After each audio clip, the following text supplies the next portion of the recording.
Welcome back to a new episode of the Win More, Live Better podcast. And today I'm going to be joined by a legend. I've had it on my radar for a bit to have this conversation, and I've just been extremely honored and appreciative that she was willing to take some time to do so. So today I'm joined by the head field hockey coach at Northwestern University, Tracey Fuchs. So Tracey, first and foremost, I'm beyond grateful. Again, you're offering your time and your wisdom for a conversation today. So thank you.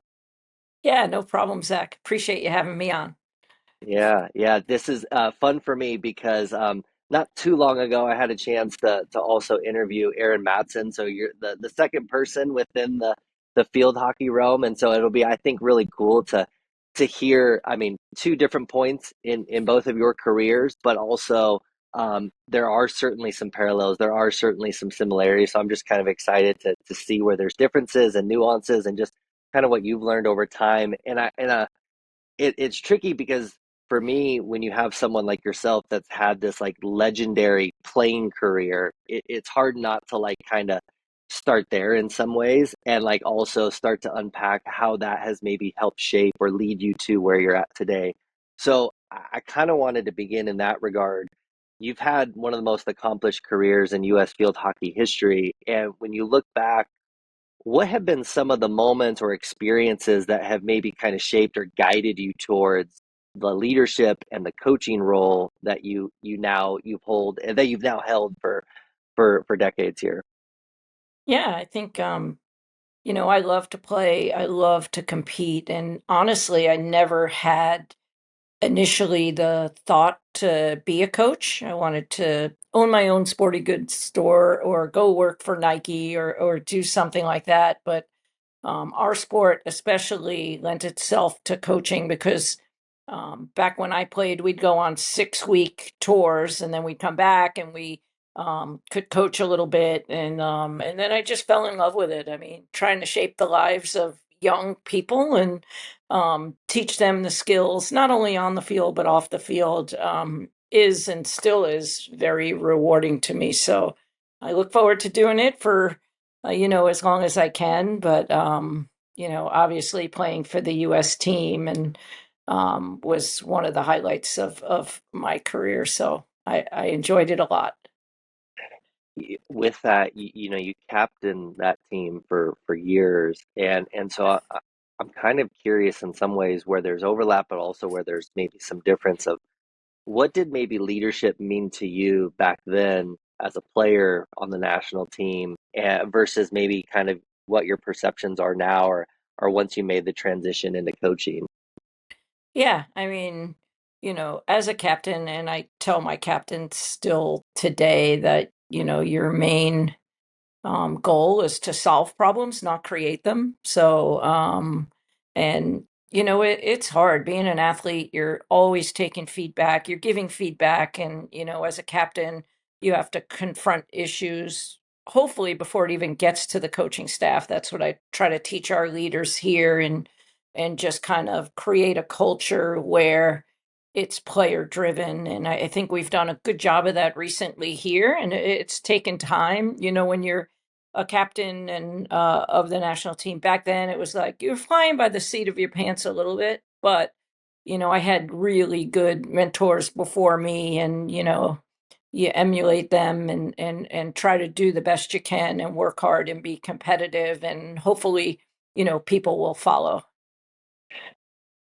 For so many that I've had in these podcast conversations, but also in the coaches I've worked with, I think it's a common thread amongst many is, early on you're shaped very much by your mentors and the people that have been guides for you, and then inevitably along the way, it's kind of figuring out what's your own kind of authentic style or approach, and kind of how do you put your own unique fingerprint on those that you lead and serve. Could you talk a little bit about what that was for you? Some of the mentors that you had, and maybe kind of the key lessons that you feel like you pulled from them, and then how over time you tried to again find your own authentic voice as a leader. Yeah, I mean, it goes back to my high school days, right? Like those are some of the most influential coaches in an athlete's career. it's got to be fun. Hopefully it's competitive. Hopefully you have that will to win and drive and get better. And I had arguably one of the best high school coaches in the country, Nancy Cole at Center Reach High School, who actually later on coached my assistant who's with me here, Georgia Holland. So, and she pushed us to be great, but she was competitive. She had humor. She made it fun. She made it competitive. And I've had so many coaches over the course of my career. I think, playing for the national team, you're going to have a lot of coaches. And I think I had 4 or 5 head coaches. And I think for me, in shaping my own leadership style, I tried to take the best from what I enjoyed from them. And then obviously, the most important thing is to be authentic and to be yourself. And that's really something I pride myself on. I'm the same when I go out to the field as I am in the office. And there's good and bad with that, but I try to just always be myself and be honest and have that integrity and honesty with my players that hopefully in the moment when you're giving them feedback they may not like, they don't love it, but that they respect it and can appreciate it later. And then as your playing career concluded and you began kind of that transition period to coaching, could you talk a little bit, because I know for many this becomes again it's a hot topic in a sense for many athletes because your whole identity for so long has been within your sport, and then that transition, especially if you don't have something, can be difficult for many. I'm curious what that transition was like for you, and if there were things that were helpful and or things that made it challenging that you had to kind of work through and what helped. Yeah, I think the good part of when I was playing is that for a majority of it, we did go into residency and lived in Virginia Beach and then lived in Atlanta and then all over. But I was able to combine and work and coach at a collegiate level and then our under 21s and some of the US programs. So I was kind of getting a taste of both, but I mean, I would have played until I was 50 if I could have. I just love to play. I love to compete. Coaching's a bit different. You're in a different role. You don't get to go out there and scrap with the other team and all of that. But nothing makes me more proud to see when my team's successful and things that we've talked about and implemented, go into the game and they're successful. So um, it's hard though. I mean, I know when I retired, I told myself, we were so fit back then. We ran so hard. We called ourselves the track and field hockey team, but I had to let myself get out of shape so I wouldn't want to go back and play anymore. After 17 years, I needed to get a job that kind of paid well and move on. But I just loved every minute of it. And, to be able to transition and stay in the sport, which a lot of players don't get that opportunity. I think I'm really, really fortunate. Were there quality, or let me back up. I'm interested because there's certainly, I'm sure, qualities that you possessed as a player that then have now afforded you and that you've carried over into your coaching, your leadership. And also, I would imagine that maybe there's one or two things that you kind of had to either put on hold or that you had to play less of in essence, from a lead as you transition into a leadership role. So I'm curious, like when you think back to who you were as a player and the strengths that you brought and those qualities that you brought, which are the ones that have also served you well as a leader, and then also have there any that you've kind of had to suspend in essence, at times, in that role? Yeah, I think, as a captain and a leader and a player for so long, I would hope that my teammates would say I was a selfless player. I was a playmaker, so I didn't care if I scored. I just wanted to win and set people up. And I think I was a team first kind of person. So I've definitely carried that along to my coaching career, especially here at Northwestern. Everybody sees all the fun highlights of the people scoring now on social media and all of that. So that's all exciting, but nothing makes me happier, when a player comes off the field and then, I'm like, hey, did you touch that ball that went in? And they don't care. They want to win and they don't care who gets credit for goal and that kind of thing. And, I have had to, I was ultra competitive. I pushed myself, I pushed my teammates, and I think I can do that here. It's a little bit different now. Mhm. I'm not quite as competitive as I used to be, but I am once we step on that field and we go out to coach. So I would say I've brought so much of my playing style to, my coaching style and, being a team first kind of person. I want to now kind of start to put the emphasis on when you took over the program at Northwestern. And, Yeah. as I was kind of doing some research around it, it was a program that hadn't had a winning record in more than a decade when you end up taking it over in 2009. So I'm curious. I know this is asking you again to go back in time a Yeah. little bit and reflect, but I'm interested putting yourself back in 2009. What were the things that you immediately felt like needed to shift or like change first, slash also like how did you kind of approach starting to build kind of the foundation for that culture that you've now had for over 17 seasons? Yeah. I think one, that was a really fun time to try to build something, that maybe hadn't been as successful in the past. The first thing I did is I just came in and observed and I just watched and, I could tell that like people weren't warming up together and there were a little, these guys were doing their own thing. And so, um, the number one thing over the course of that first 3, 4, 5 years was to rebuild our culture and have it where the players drive that culture and we have our values and then really even now we every quarter every few weeks we evaluate our values and we check in with ourselves. How are we doing? We're doing really well with these. We need to improve here. We tell stories of how somebody on our team really you know uh, whatever value it was, give examples. And I think that is probably, I didn't realize as a younger coach how important that was. I think when I was a younger coach, I just wanted the best players and we'd figure it out. But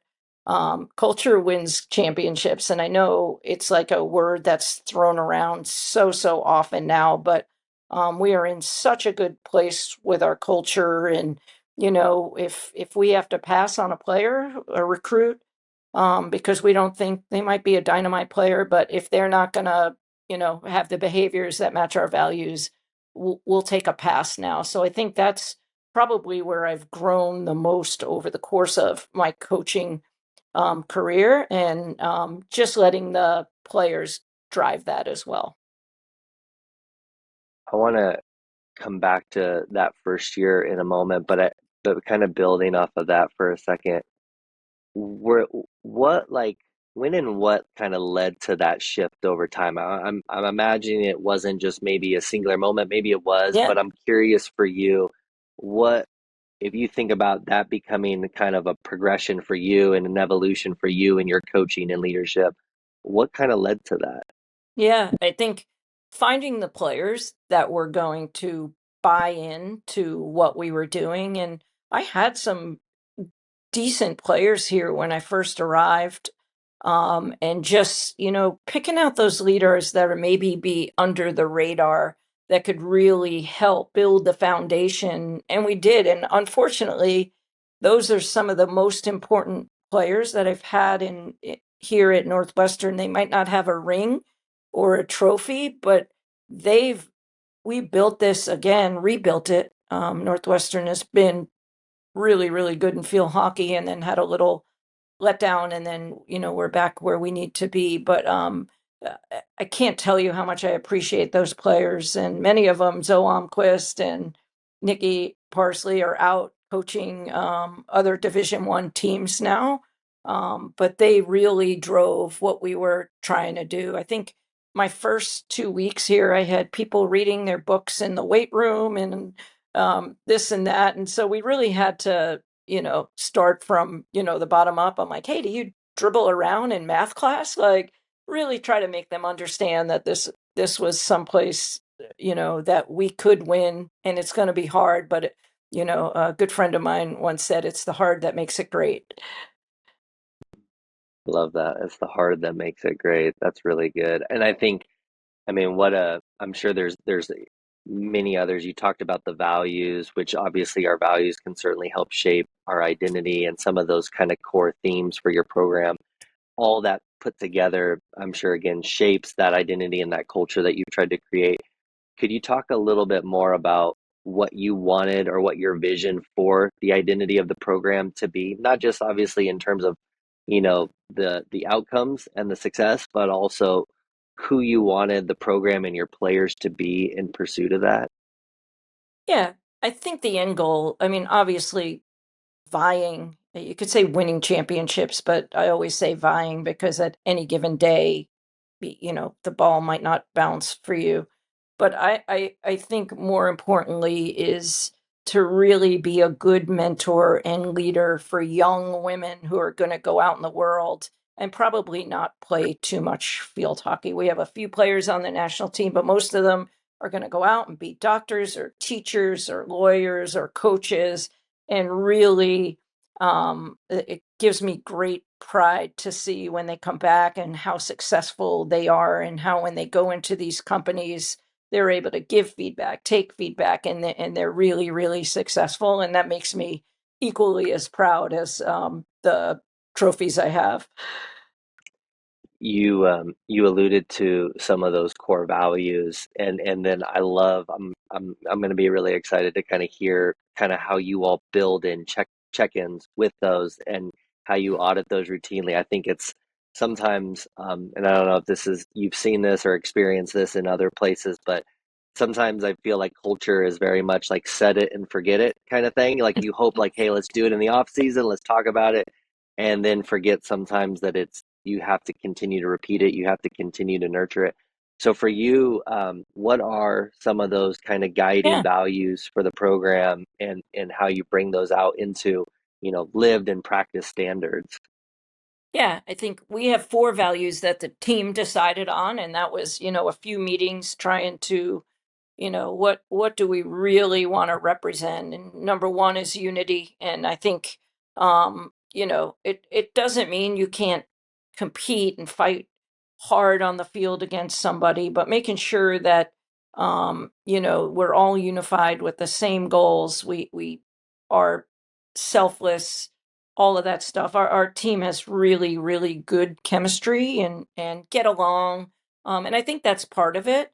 But all these little things add up. Accountability, making sure you're eating right, sleeping right. And let's, I'll be the first to admit we're not perfect, but you know, um, if you can come close to having the behaviors and doing the right things, we're going to be better and better. And then respect and relentlessness. And so what we do is once a quarter here at Northwestern, we'll review them. We'll split up into groups. We'll say what we're doing well, what we're not doing well.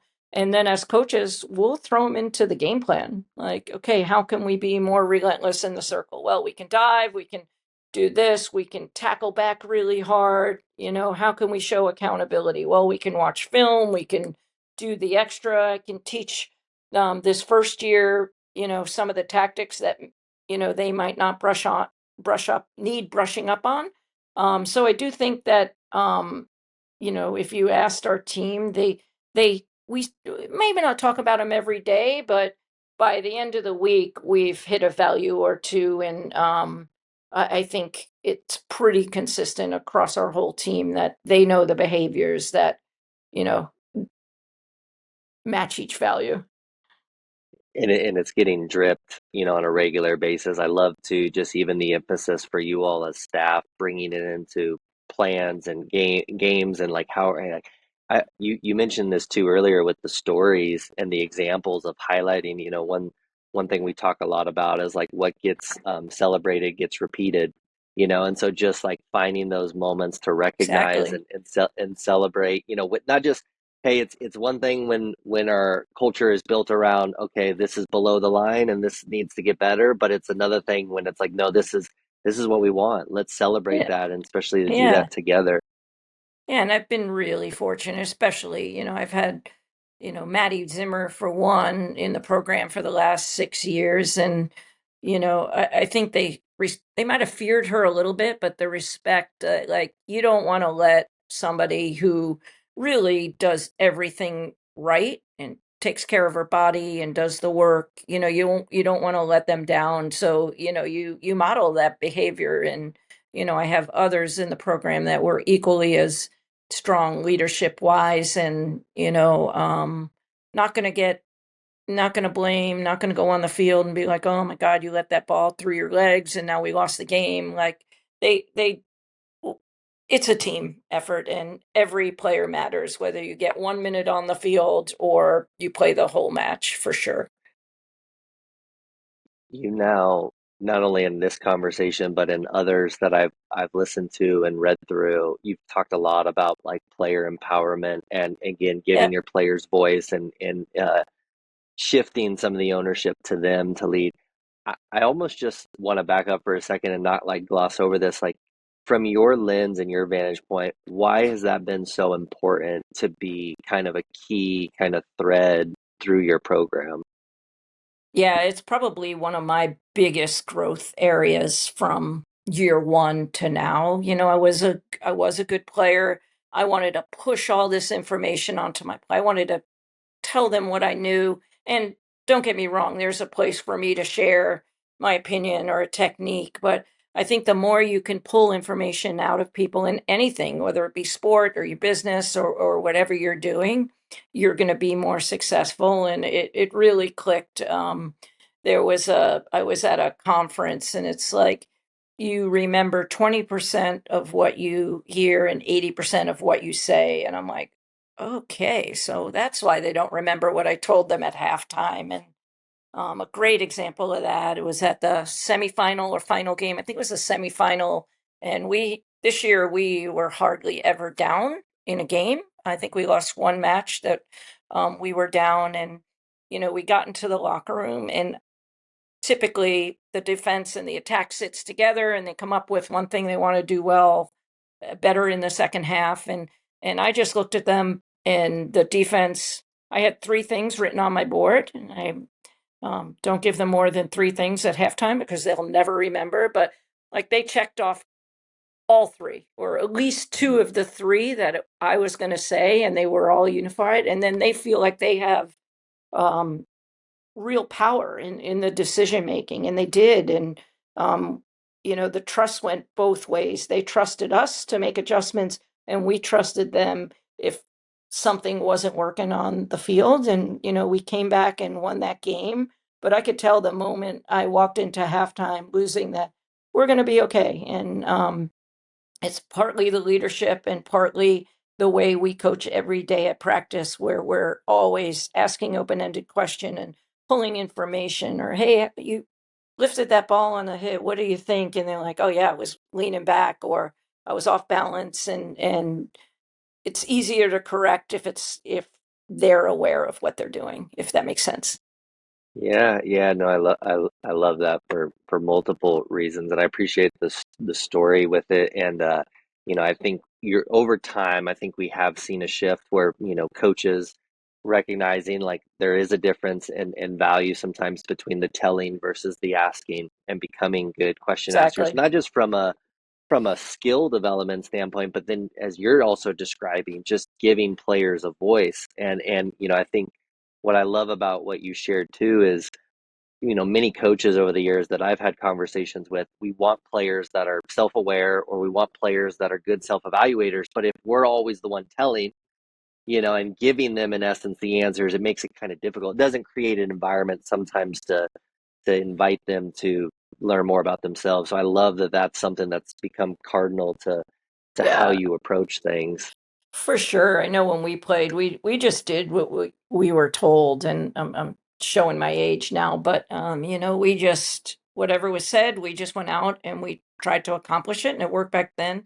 I also think with this generation, they want their opinion heard and they want to give feedback. And it's one of the, everybody, um sometimes it's like, oh, this generation, that is such a great trait that these guys want to give feedback and kind of, hey, I think we should do this. And, it, there's still respect there. They still respect me. They just want to let me know what they're thinking. And I think it's another growth point that, coaches, especially older coaches, is like, oh, this is different, but I think we have to grow with the times as well. And it's so important not to just get stagnant and do things the same way each and every year.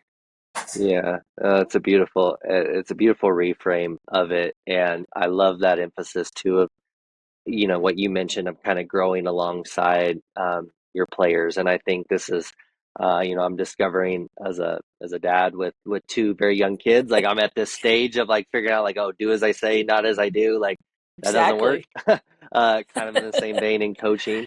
So I love that emphasis on in essence kind of modeling and learning alongside. Could you talk a little bit more about, for you, how you've approached your own growth over time in your career, which I know is a really broad, open-ended question, but just what have you found to be most helpful for you in trying to develop, not just as a coach, but also as a leader? Yeah, I think first of all, I think I'm smart enough to know if you're not growing, you're not going to make it in any, profession. So, I always want to grow, whether it's in my profession or, doing something else. So that part for me is easy. I think I stay involved at the international level because I want to try new things and bring them back and see if they work. And sometimes they do, and sometimes they don't. But at the end of the day, I have the best profession where I watch young women go out and chase a ball around trying to score goals. So, it's not really life and death, but I think the growth piece is so, so important. And again, you're modeling it for your players who then are going to go on in their lives and hopefully continue to grow. But I really enjoy that part and picking whoever's brain, whether it be another coach, the golf coach, the softball coach. We have such a tight community here where we can bounce things off of each other. And I really enjoy the process of having a good debate. First of all, maybe to a fault of mine, but like listening and trying to grow as well. I love that. I appreciate that. The um, Kind of within that, I'm curious at this point for you, what if anything is kind of top of mind? Where are there certain things right now that you're trying to kind of focus on for yourself as a leader or as a person, as a coach, in whatever kind of capacity? Are there specific things that you're looking to try to grow in currently? Yeah, I think, I think on the field again, the rules are changing on the field. So really just trying to get ahead and be a visionary, what's coming down the line on the field, new rule changes, this and that. But the landscape of college athletics at the moment is very gray. Like we don't know what's going to happen in a year. We got this 5-for-5 rule coming in. So I enjoy the puzzle of not knowing where the next piece fits right now and really trying to guess and go on. I'm going to be like, okay, field hockey is like initially we're like, wow, Olympic sports are going to be in big, big trouble. But I feel like we're in a great place. Northwestern values women's sports, like no other. So I feel very comfortable that our sport is going to survive the changing landscape. But the landscape is changing daily. So, you've got to fight for what you believe in and you have to, try to predict what's going to happen in the future. And that is so difficult. But if you make it fun, and again, you're not always going to be right, but try to lay out the pieces of the next few years. Uh, you have to enjoy it, or honestly, you're going to have to get out of coaching because it's going to continue to change. Yeah, yeah, it's been a theme in other parts of this show of just like how much we as human beings, like, we don't love uncertainty. For many Exactly. of us, it wreaks a lot of havoc, and so if you have a desire for certainty, probably chose the wrong profession for one, but also two, I think this is where like the learning runs along parallel to being able to adapt and being able to grow. Like if you're Exactly. constantly looking to improve, like it doesn't always sometimes make it kind of easier per se, but it does help you kind of, ride whatever those new waves are that emerge in the sport and in coaching and so forth. Um, Within this too, like one of the things that we know is that, like, yes, you in essence sort of learn from experience, but really you learn from kind of reflecting on experience and taking all this time and energy that you've had not only as a player but as a coach, international level, college level, and so forth. I'm interested for you if you could like tell us a little bit about how do you evaluate yourself as a coach? And you mentioned kind of the audits that you all do in season around your culture and the values and standards. But for you on a personal level, what have you found to be most helpful in how you evaluate your own coaching and leadership? Yeah, I think I have my staff's been with me for 7 to 10 years, the field hockey staff. And I think you've got to go out and seek feedback, and some of it you may or may not like. But, my staff is pretty good. If we need to change something up, or like, hey, you're you're being pretty hard on this person, maybe you should lay off of them this week, and that, and you have to be able to accept it. I don't Nobody loves accepting critical feedback, but really just going back, whether it be daily or weekly, and reflecting. I'm pretty hard on myself as it is. So I'm always looking back, jotting down notes. What can we do better? What can I do better? How can I help this program continue to, succeed? And it doesn't stop. It's literally, each and every day or week. And then most importantly, just take breaks from it and don't think about it, and go, throw the ball for the dog, or go play some golf, and do something else. That's not my super strength.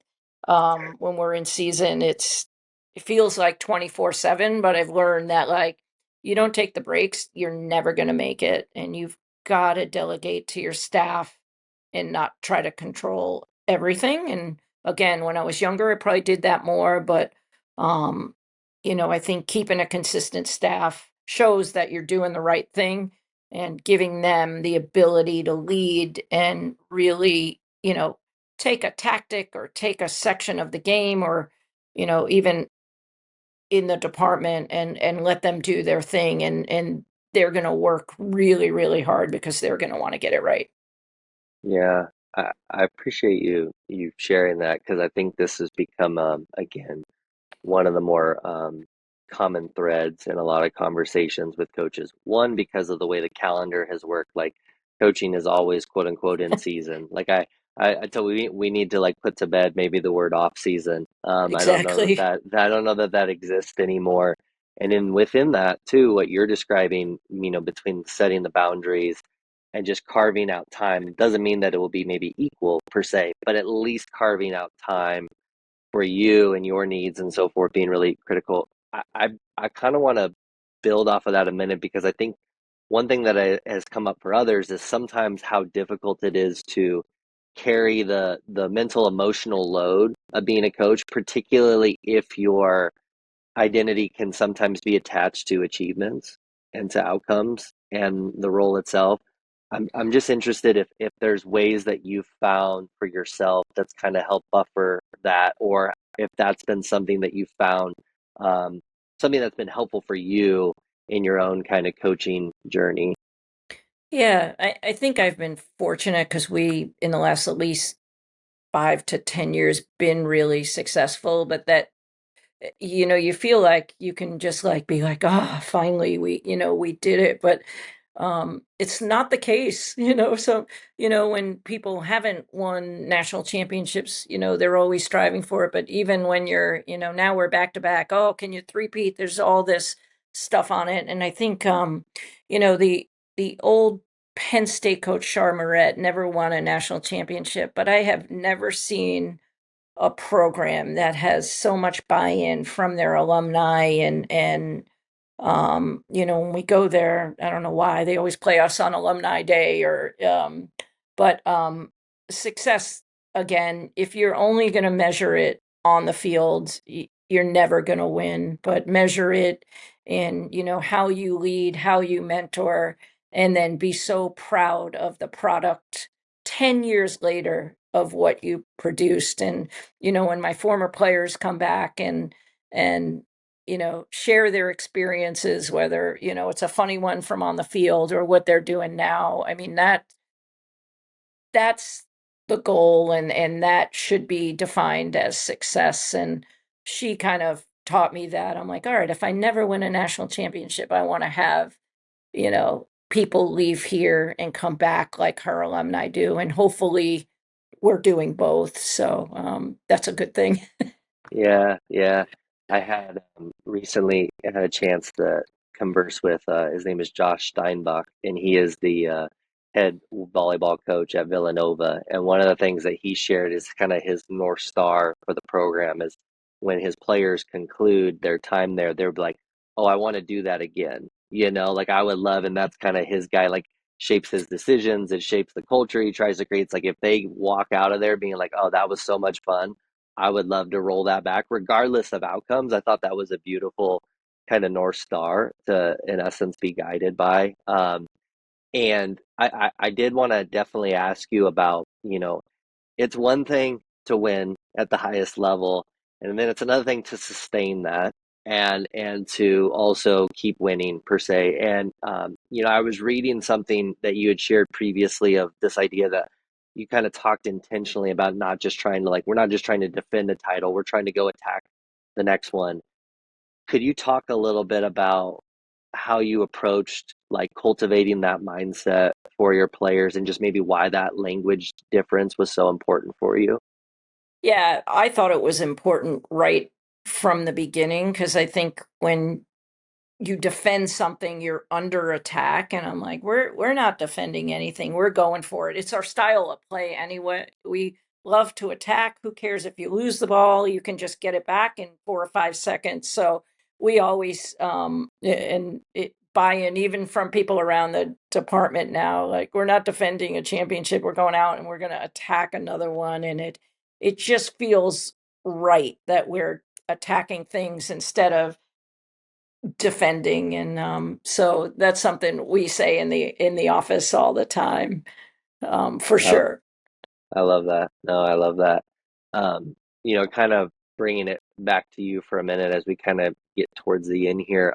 Sure. Again, the whole theme of this show has been hopefully a chance to kind of shine a light on maybe the human side of coaching and some of the toll that goes into it and kind of the things that maybe people misunderstand, people aren't always aware of, the things behind the scenes and stuff. And again, the premise being about we all many of us in coaching and leadership roles, like we're competitive, we want to win, we want to excel, we want to be great at our craft, and yet we also don't want it to come at the expense of ourselves, relationships, well-being, and so forth. So I'm interested for you, like when you think about this idea of like winning more and living better, like can you talk a little bit about like what does like living better mean to you, maybe at this stage or juncture in your career?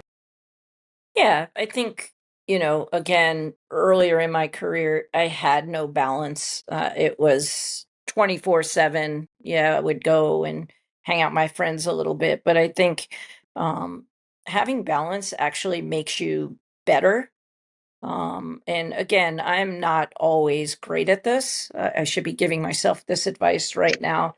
But we always say our job is a lifestyle. And I actually do love coming in and going out to practice and being around the team, but just having those breaks. And again, the network I have of head coaches and support staff here that are really my true friends makes it easier.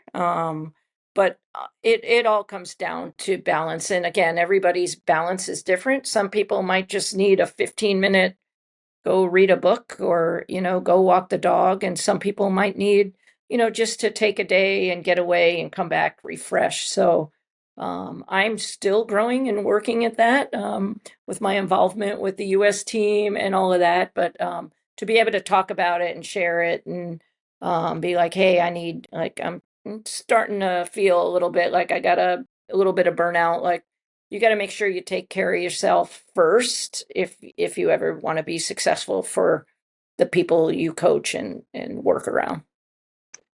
Hopefully that I don't. answered your question. Yeah, I did. No, I think it's great, and I'm mindful of the fact of two things. One is easier said than done, and two, I very much empathize with the like, hey, I'm saying this out loud, and I'm also saying it for me. You know that like this is a Exactly. reminder for me. I feel like I Yeah, do that a lot in a lot of different things. Um, and I don't know if this will resonate or not, whether it's with you or those that are listening, but one of the ways that it was framed for me that I've thought a lot about is um, the term that I've kind of now attached to is this idea of like counterbalance, which they think of the analogy of like a tightrope walker, and they've got the pole right that's kind of keeping them in essence grounded. And the point being, like, you will inevitably sway to one side, but do you have something that helps you sway back again, being centered and grounded? That doesn't mean you're going to sway all the way to the other end, exactly. right? Yeah, Like we know in coaching and leadership, it does demand a lot. It does demand a disproportionate amount of time and energy and so forth. But like, do you have those little things that you describe that kind of help nudge you and help you sway back inevitably? And then like, do you build those in? Because I think that's the other thing I certainly encounter a lot with coaches is they say, okay, I'm going to do that, but then they don't schedule it or they don't protect it, and then therefore your time's always getting kind of consumed by many other things. So no, I do appreciate your response there because again, I think it's much easier said than done. But it when you talk about sustaining success personally and from a program standpoint, I do think it plays a key role. Um, for I want sure. to I want to bring us last kind of few questions here per se. Sure. I would love to know, given that kind of the spirit of you being a learner, how important your players have been and how inspiring they've been to you as a coach. I'm interested. Could you tell us what have been, one or two of the most maybe valuable lessons in leadership or life that you've maybe learned from a player in your time in coaching? Which I know there's probably many, but are there certain ones that have become maybe most poignant for you? Yeah, I think for sure. I know, like, I'm introverted, um, although many people wouldn't think I am, but I am. It takes me a while to get to know people and, sit down with them. And to me, sometimes that drains me. It's exhausting because I always feel like I'm on. But, I had a player who was introverted when she was obviously around the coaching staff, and I never quite knew what was going on or what she felt, and but I loved her. She had the best sarcasm, humor. We got along, but I didn't really recognize until she graduated and she came in and she gave the coaches cards and a basket with some English goodies, and just how much that we had impacted and what a great experience. Like, if I was going to write down on a scale of 1 to 5, go through the seniors that year, like, I wasn't sure what kind of experience she had, and just reading her card and knowing that, like, this changed her life, and although she wasn't able to express it to us until, she left, again, it makes you so proud to be a coach and to do what we do. We have such an impact on these young women's, for me, lives that you know, you want to have a good impact, and not all coaches do that. I'm hoping most do, but I certainly want these guys to leave here feeling valued and feeling like they got the most out of our program, and obviously Northwestern. Beautiful. No, I think it's a beautiful sentiment, and um, I think one thing too is when you talk to good coaches, leaders, performers, and so on. I think everybody is always interested, or what are the habits, what are the things that they do that maybe others don't per se, and I think that's an easy angle to certainly explore, and has, success leaves clues. There's certainly a lot of that. And what I've also come to appreciate is, you talk to people that are world class at what they do. Sometimes what really separates them is sometimes what they purposefully choose not to do. Yeah, and so I'm actually kind of interested from you, from a coaching standpoint, like, are there any things that maybe others at times do, or that you over time have like tried to intentionally maybe not do, that you feel like have helped you kind of increase your impact as a coach or leader? Yeah, I think the one thing that stands out is that they're all different. They all receive feedback different. I can tell somebody, hey, um, you need to do this, and they would take it way different than if I told somebody else. So I think, again, back to the puzzle and the science, I think figuring out what kind of feedback works for everybody, because, our goal here is not to make them worse or not have them be confident on the field, but definitely not be fair. But fair doesn't mean treating everybody the same way. It's how you, I don't want to say deserve to be treated, because how you need to be treated, really. And I think, again, another growth point, and still growing. Sometimes, in the heat of moment, they say something or I say something, and you go back and you'll be like, if I had that again, I would say it this way. And I think recognizing that we're not perfect and recognizing that your student athletes aren't going to be perfect goes such a long way, for sure. Yeah. Yeah. Again, just giving yourself permission, obviously, to not be, which I know for many high achievers, that's not the easiest thing to do, especially when you have high standards for yourself. And I know you mentioned earlier, kind of like that you will probably be the hardest critic of yourself. So I feel like those all go kind of hand in hand at times. For sure. The my very last question, I asked this to Sure. all the guests. Tracy, is what's something that you're proud of that maybe you don't always get an excuse to talk about? Oh man. I would say for me, how I'm really proud that I'm a real advocate for women and women coaching and women student athletes. I think, I never growing up, it's been since, I've been young, like women in our society don't take care of women like men take care of men. And, they might hire that person that's not quite ready for the job, but they'll give it to him. And I think my message to women is like, be kind to each other. I know we're all clawing up the pole together, but, I will always be an advocate. It doesn't even need to be for my program, but it's so important to take care of each other, to mentor the colleagues around you, and your student athletes. And I would definitely say that that is what I'm most proud of, for sure. No, it's beautiful. No, it's a beautiful way to put a bow on the conversation. And again, Tracy, I appreciate you. We kind of took it in a lot of different directions. I was Yeah, asking you a lot to be reflective of your experiences over the years. So I'm just appreciative of you taking some time to share. And I know I've got like notes right here that I'm like, ooh, I can't wait to like go back and listen to it. So again, thank you so awesome. much for being Yeah, willing to do this. awesome. Thanks so much for having us. And Yeah. our sport doesn't get a ton of coverage here and there, but really appreciate you bringing me on.